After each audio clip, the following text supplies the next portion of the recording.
फौजी बेटी। राम नरेश एक फौजी था। वो 1 महीने की छुट्टी पर अपने घर आया था। राम नरेश की पत्नी सुमित्रा 7 महीने की गर्भवती थी। सुमित्रा, देखना हमारा बेटा ही होगा और मैं उसे अपनी तरह फौजी बनाऊंगा। हाँ हाँ, आपका बेटा है, जो चाहे वो बनाना, लेकिन अगर बेटी हो गई तो कोई बात नहीं, मैं उसे भी बेटे की तरह पालूंगा और उसे भी फौजी बनाऊंगा। हे भगवान, बेटी को भी फौज में भेजोगे? सुमित्रा, बेटा हो या बेटी, जो भी होगा उसे मैं अपने देश की सेवा में लगाऊंगा। तभी बॉर्डर से राम नरेश के बॉस का फोन आता है। सर, राम नरेश, तुम्हारी छुट्टी कैंसिल हो गई है। यहाँ दुश्मन ने हमला कर दिया है, तुम्हें अभी वहाँ से निकलना होगा। जी सर। सुमित्रा, मुझे जाना होगा, भारत माता ने बुलाया है, तुम अपना ख्याल रखना। और राम नरेश अपनी फौजी की वर्दी पहनकर बॉर्डर के लिए निकल जाता है। नम आंखों से सुमित्रा और राम नरेश के माता पिता उसे विदाई देते हैं।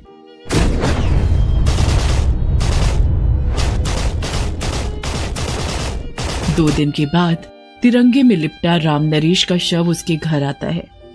इस हादसे के बाद राम नरेश के माता पिता और सुमित्रा बिल्कुल टूट जाते हैं। लेकिन जिंदगी तो चलने का नाम है।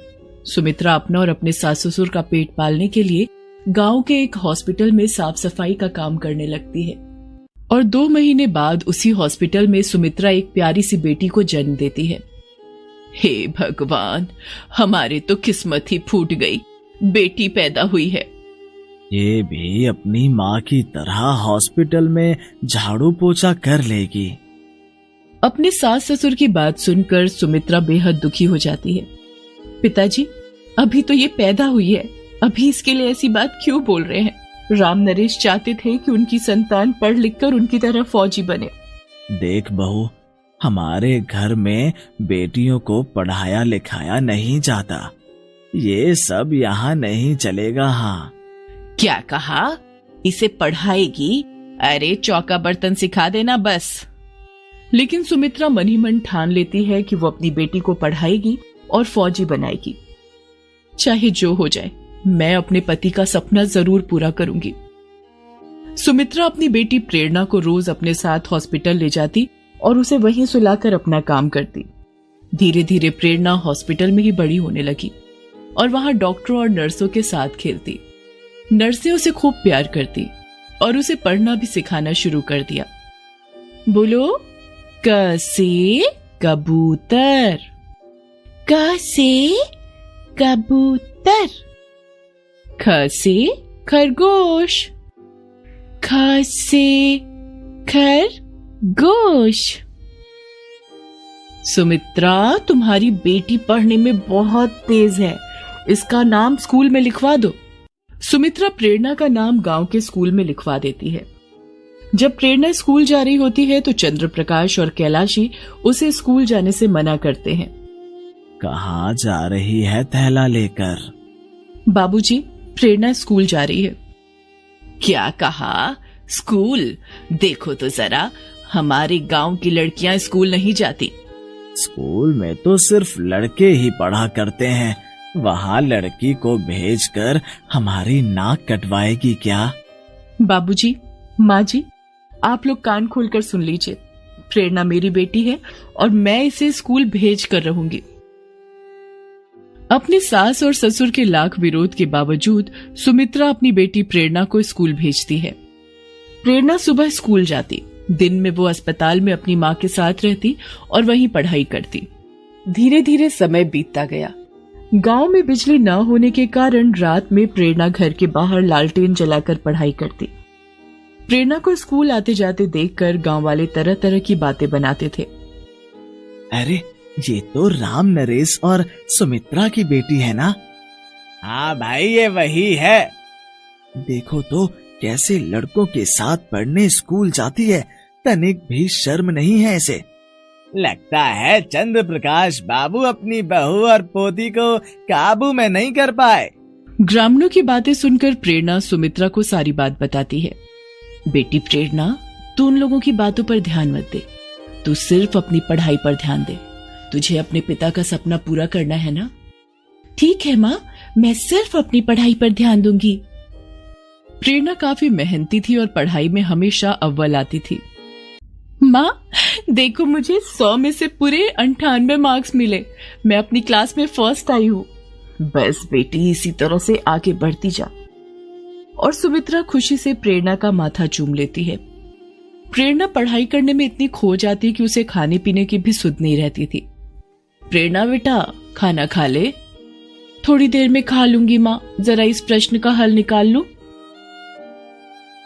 प्रेरणा बेटा, समय पर खाना खा ले, बहुत जरूरी है। तू स्वस्थ रहेगी तभी तो तेरा दिमाग भी स्वस्थ रहेगा और तू अच्छे से पढ़ाई कर सकेगी। सुमित्रा प्रेरणा के मुंह में निवाला डालकर उसे खाना खिलाती है। ये सब देखकर चंद्रप्रकाश कहता है, इसे इतना सर ना चढ़ा, दूसरे के घर जाना है। इसे घर का काम काज सिखा, वही इसके काम आएगा। अपने ससुर की बात का सुमित्रा कोई जवाब नहीं देती है और वहां से चली जाती है। सुमित्रा दिन रात भगवान से यही प्रार्थना करती कि उसकी बेटी पढ़ लिख कर एक दिन फौजी जरूर बने। प्रेरणा की स्कूल की पढ़ाई पूरी हो गई थी। माँ, मैं आगे की पढ़ाई के लिए शहर जाना चाहती हूँ। जरूर मेरी बच्ची। खबरदार, इस घर में अब तेरी डोली ही उठेगी, तू शहर नहीं जाएगी। अब जल्दी इसके हाथ पीले कर दो, इससे पहले कि ये हाथ से निकल जाए। लेकिन सुमित्रा प्रेरणा के आगे ढाल बनकर खड़ी हो जाती है। प्रेरणा शहर जरूर जाएगी और खूब पढ़ाई करेगी। मेरे होते हुए मेरी बेटी को पढ़ने से कोई नहीं रोक सकता। सुमित्रा जिस अस्पताल में काम करती थी, उसने वहां के डॉक्टरों और नर्सों से मदद मांगी। हाँ, हम तुम्हारी जरूर मदद करेंगे। और अस्पताल की तरफ से प्रेरणा की पढ़ाई के लिए सुमित्रा की सैलरी बढ़ा दी जाती है और प्रेरणा कॉलेज की पढ़ाई करने के लिए शहर जाने की तैयारी करने लगती है। प्रेरणा अपने पिता राम नरेश की तस्वीर के सामने हाथ जोड़कर प्रणाम करती है और कहती है, पिताजी, मुझे आशीर्वाद दीजिए कि मैं आपकी ही तरह फौजी बनकर इस गांव में लौटूं। प्रेरणा सुमित्रा के पांव छूकर आशीर्वाद लेती है। वो अपने दादा दादी के भी पैर छूती है, लेकिन वे प्रेरणा को आशीर्वाद नहीं देते और अपना पैर पीछे हटा लेते हैं। आंखों में आंसू लिए प्रेरणा सुमित्रा की तरफ हाथ हिलाकर शहर की तरफ निकल जाती है। शहर जाकर प्रेरणा ने कॉलेज में दाखिला ले लिया था। वो अपने माता पिता के सपने को साकार करने के लिए दिन रात मेहनत से पढ़ाई करती। रात को हॉस्टल के सारे बच्चे सो जाते, प्रेरणा तब भी लैंप की लाइट में पढ़ाई करती। और एक दिन प्रेरणा ने फौजी की परीक्षा के लिए फॉर्म भरा और समय आने पर परीक्षा भी दी। थोड़े दिन बाद रिजल्ट भी आ गया और प्रेरणा का नाम पहले स्थान पर था। प्रेरणा खुशी खुशी सुमित्रा को फोन करती है, माँ, फौजी की परीक्षा में मेरा सिलेक्शन हो गया है माँ। क्या? मैं तो खुशी के मारे मर न जाऊं। बेटी, आज तूने अपने पिता का सपना पूरा कर दिया। माँ, मेरी ट्रेनिंग पूरी हो जाने दो, फिर मैं घर आऊंगी। ठीक है बेटी, खूब मेहनत करना। अपनी ट्रेनिंग पूरी करने के बाद प्रेरणा अपने गांव आती है। वो फौजी की यूनिफॉर्म में थी। अरे, ये तो राम नरेश की वही बेटी है ना, जो लड़कों के साथ स्कूल जाया करती थी। हाँ भाई, ये तो वही है। अरे, ये तो फौजी बन गई। ये हमारे गांव की पहली लड़की है जो फौजी बनी है। हाँ भाई, इसने तो राम नरेश का सर गर्व से ऊंचा कर दिया। गांव वाले प्रेरणा को देखकर बहुत खुश होते हैं और प्रेरणा को रास्ते में रोककर उसे सल्यूट करते हैं। प्रेरणा भी गांव वालों को सल्यूट करती है और अपने घर की तरफ चलने लगती है। लेकिन आज प्रेरणा के पीछे पीछे पूरा गांव चल रहा था। प्रेरणा जब अपने घर पहुंची तो उसने सुमित्रा को सबसे पहले सल्यूट किया।